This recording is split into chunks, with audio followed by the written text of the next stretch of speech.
A Musical Life with the Orchestra Society of Philadelphia.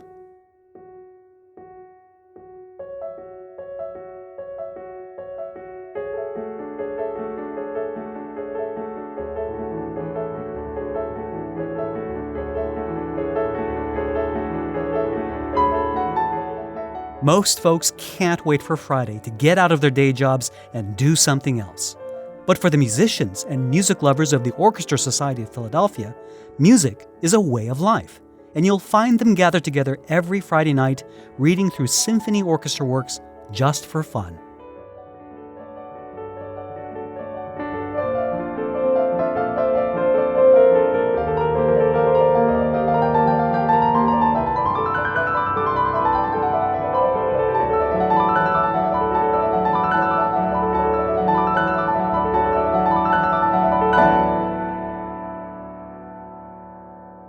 This episode of A Musical Life is brought to you by The Shop at A Musical Life. Visit amusicallife.com/shop to purchase music featured in the show episodes, as well as books and digital accessories for musicians. Once again, that link is amusicallife.com/shop. Welcome to A Musical Life. I'm Hugh Sung. On a cold Friday night in winter, Associate producer Allison Pokras and I visited Presser Hall on the campus of Temple University to sit in on one of the weekly reading sessions of the Orchestra Society of Philadelphia, one of the oldest community orchestras of its kind in the USA. The Orchestra Society of Philadelphia was founded in 1964 by Morris Goldman and Sidney Rothstein as a place where professional musicians, teachers, students, and a wide variety of folks with varying day jobs could get together to read through various symphonic orchestral music under the baton of a rotating roster of conductors. As we entered the rehearsal space, various members of the orchestra were scurrying about setting up chairs and hunting down music stands and even a student or two to help fill out the orchestra. I had a chance to catch up with Rita, the oboist for the orchestra, while she was placing music on the stands. Rita, I know you're going to run just very, very quickly. Were you a professional musician before? Yeah. I still am occasionally. Yeah, at age 80, I still get occasional jobs. Where did you work for? I was principal oboist of the Pennsylvania Ballet for 37 seasons. And I played a couple of seasons a second oboe in Pittsburgh Symphony, and I cringe when I think of some of those low notes that I didn't get. So tell us a little bit about the orchestra, if you could. Well, I'm not real good at that, but it's been going, quite a while. And of course, it used to be a lot more regularly attended by. It seems like there are more distractions on Friday evenings than there used to be, but we're still going, and we're very fortunate to be able to meet here. You know, many professional musicians, when they finish working, they don't want to do anything with music. But is that what keeps you coming back here? I'm not sure. I just I get to play a lot of music that I wouldn't get. Sometimes I hear certain pieces on WRTI, and I think, if it weren't for Orchestra Society, I would never have played that. Tonight's featured work was Finnish composer Jean Sibelius' Symphony No. 2, conducted by Jay Crush. Wonderful. Well, thanks everybody for coming out. This is just a fantastic piece. It's one of my favorites. And there's just a couple things I wanted to mention about it that might help us as we read through it. One of the things about Sibelius is he tends to use a lot of small pieces of material. And the piece reminds me of like a quilt that's made out of all of these different pieces of neat fabric. And some are fuzzy and some are shiny, and some have textures and patterns. And as you play it and you start recognizing these little patterns, try to give them, as they start overlapping with each other, as much character individually as you can, so that you can hear them, because sometimes there are 2 or 3 layers of these things going at once. And when you hear them established early on in the piece, you want to try to retain some of the character that goes through. And one of the other things it means is that there's actually a lot of places where some of the group is going in subdivisions of 3 and some is going in subdivisions of 2. Sometimes he just has duplets and quadruplets written while he's in 6/4. Other places he has common time, going over top of 6/4. And so one of the things you want to do is just hold fast to your subdivision. If you feel like you're not matching somebody else who is not in your section, if they're in your section, you should match. But if they're not in your section, just stick to your guns. When you have long notes or rest, try to get the subdivision engine going before you come in so that all of these things maintain their discrete qualities. All right, let's get started. So this, listening to it, it's always kind of a shock when you've heard it on the radio that it actually does not start off the first beat. It starts off the second beat. So it's going to be 1, 2, dun, dun, dun, dun, dun. All righty? Here we go. The first half of the evening was devoted to a rough run-through of the symphony, with many folks reading the music for the very first time.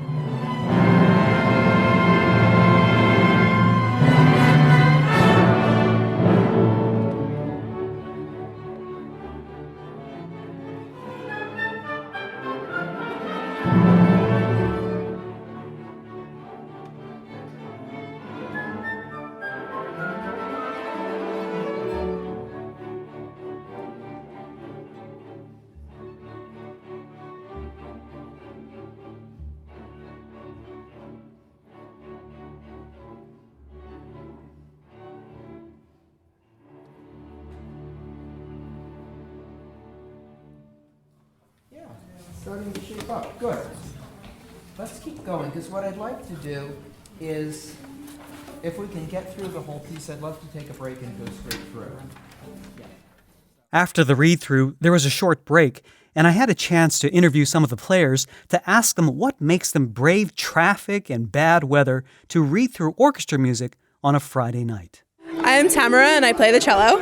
And how did you get started with the Orchestra Society of Philadelphia? Well, I've always been in community orchestras, and I moved to Philly about a year ago, and I was looking for somewhere to play, and I'm actually in this sorority called Sigma Alpha Iota, and Rita, the oboe player here, I met her through that, and she said, come play with the Orchestra Society. Just like that? Just like that, and I showed up, and it's been awesome.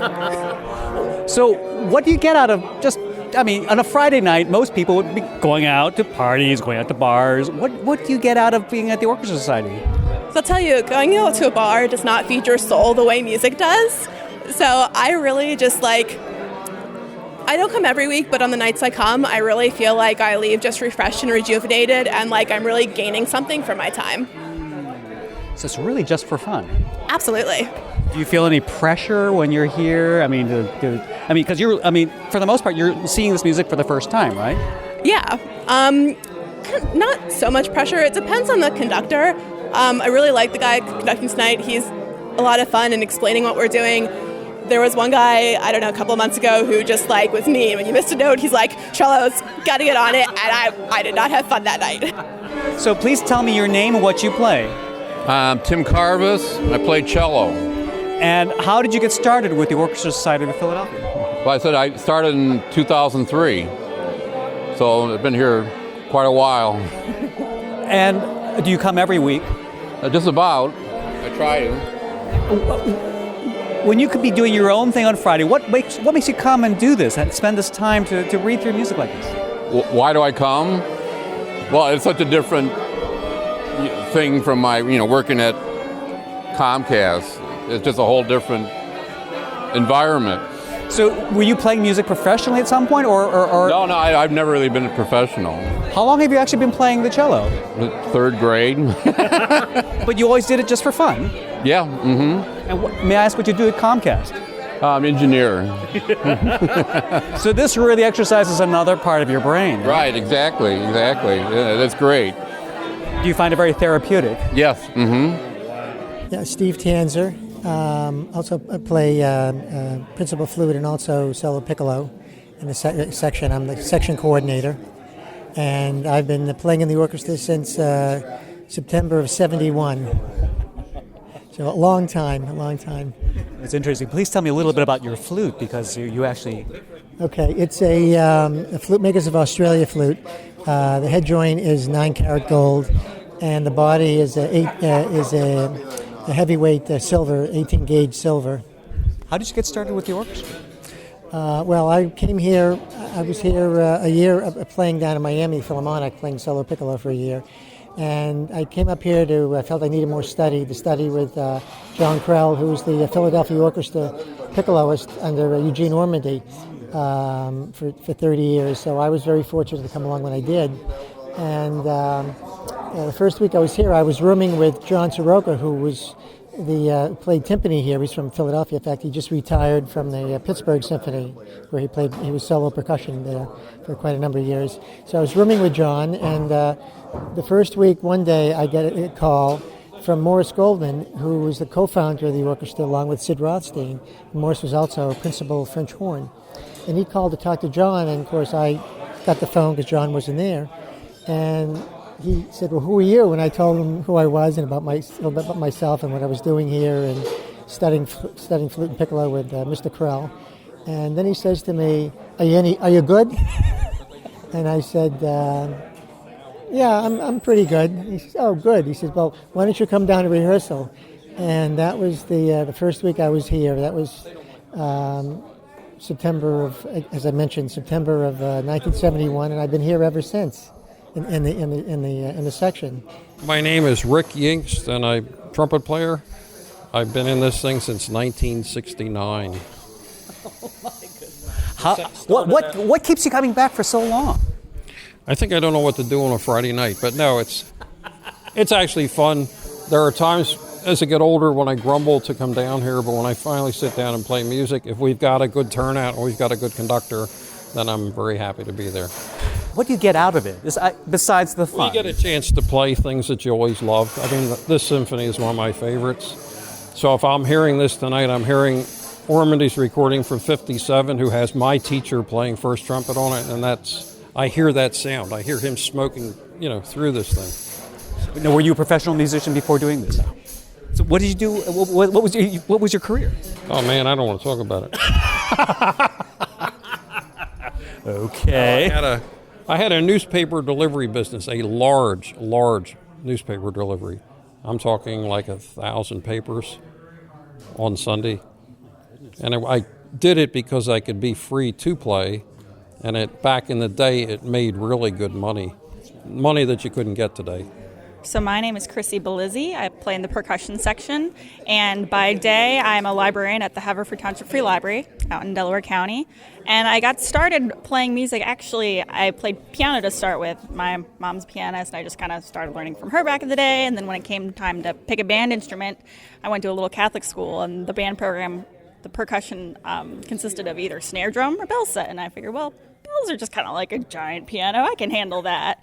And then it just kind of went off from there. I studied music through college, and this is just a great group that I discovered only a couple of months ago. So I'm pretty new to the group, but I love being able to come in on a Friday night and read different repertoire every week. It's really fun. What do you get out of doing this that keeps you coming back? Well, on a very practical, pragmatic note, access to the instruments. As you can imagine, as a percussionist, not many of us have the space or the money to have a set of timpani lying around at home. So it's really nice to have a place to actually have access to the instruments. But more than that, it really is neat to get together with these really diverse musicians on a weekly basis and just jam, in a sense. I mean, that's what I think is really cool about it being a reading orchestra, is you just play for the heck of it every week, and you get to play something different every week. It's both low pressure, but also you're playing really hard, difficult pieces. So it's challenging, but it's not like you have a whole lot riding on it at the same time. So you can have more fun with it, I think. My name is Al Blotter. My day job is retired. I do other things too.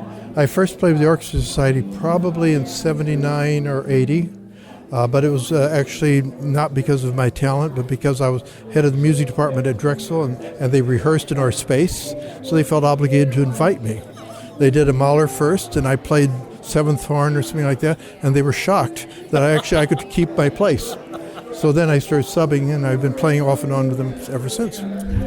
What do you get out of playing with the orchestra like this?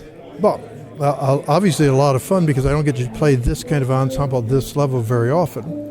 The other thing is, very personally, I've had chances to conduct this orchestra, and I've had to sight read many of my pieces and play them in concerts. So that was a benefit that I really fell into. We do a lot of contemporary pieces and introduce some things. We did some of Jay's music on some occasions and others, but we haven't done much of that recently. It's a great opportunity for composers, if that can be taken. Do you know how the orchestra is actually funded? I mean, because it costs money to rent the music. I'm sure there must be other expenses involved. People are encouraged to make donations, and I think some of the members are very generous with it. Others, like some of the students, probably don't give too much because they can't afford it. But they always seem to come through. I think there's probably an angel or two who have never been identified that may write the necessary check at the end of the year. But it's amazing they keep going. I know I wrote an anniversary piece for them on their 40th or 35th anniversary, but that was years ago. So I don't know how long they've been going on. It was long before I arrived in Philadelphia.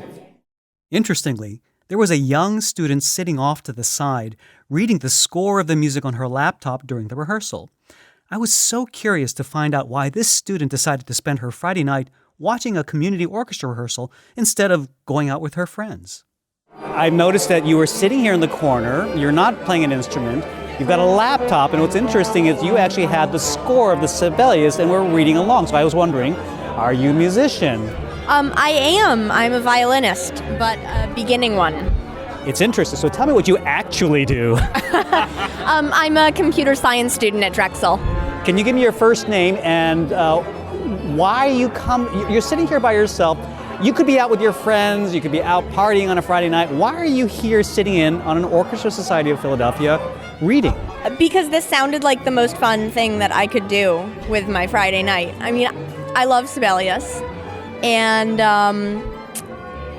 I listen mostly to a lot of metal, and I think I'm trying to learn more about classical music. And I think that hearing it live is one of the best ways to do that. Following the break, the orchestra gave a mock performance of the symphony. Here's an excerpt of that performance. Now, keep in mind, most of these musicians had only seen the music for the first time at the start of the evening. Pretty impressive for a group of folks to get together to play just for fun.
After the performance, I had a chance to talk with conductor Jay Crush to get his thoughts on the Orchestra Society of Philadelphia. My name is Jay Crush, and I teach tuba and euphonium here at Temple and conduct a contemporary music ensemble and play with the Chestnut Brass Company and the Pennsylvania Ballet. Lovely. And at night I'm a composer. So, man of many, many hats. So tell me tell me a little bit about the Sibelius that you conducted tonight. Well, this is Sibelius' Second Symphony. A lot of people feel it's his most popular one. It just seems to embody everything I love about Sibelius, his use of folk feeling and his great attachment to nature. You can just feel like you've been in Finland after you play this. It has this kind of glacial massiveness and this flowing like streams and melting snow. And there's one place I was mentioning near the end where it goes through 8 cycles over and over again trying to get to a major key. And when it finally does, it's like spring has come in the Arctic Circle. It's just magnificent writing. Tell me a little bit about your history with the Orchestra Society of Philadelphia. I've been playing with the Orchestra Society for at least 30 years. Back when it was at Drexel University, the orchestra itself is over 50 years old. It was founded by Sidney Rothstein and Morris Goldman. Morris left us a few years ago. He passed away, much beloved, interesting, fascinating character. Played first horn for years and years. We were at Drexel, then we were at Community College for a little while, and Temple has given us a wonderful home. We're very grateful. They're really working on opening up to community musicians and kind of breaking down the barrier between the school and the community, and it's a lovely place for the group to meet. Now you guys, you just rehearse, you just read. You never actually perform for the public, do you? Very, very rarely. Once in a while for a special occasion, but the group can go for years, where basically everybody comes 7:30 on a Friday night, we rehearse, and then if we have time, we run through a symphony. The winds and brass and percussion are taken care of personnel by the section leaders, but we always need strings, and especially violins and basses. Anybody who would like an opportunity to come and play in a fun, social environment, everybody here just is here because they love music. It's their Friday night, and this is what they want to do. I work all day Friday here, and I come up, and this is the wonderful end to my week, to just play with people who love music. Jay, thank you so It was a pleasure. much. Thanks for being here. Thank you so much. I hope to see you again. Thank you. This episode of A Musical Life has been brought to you by The Shop at A Musical Life.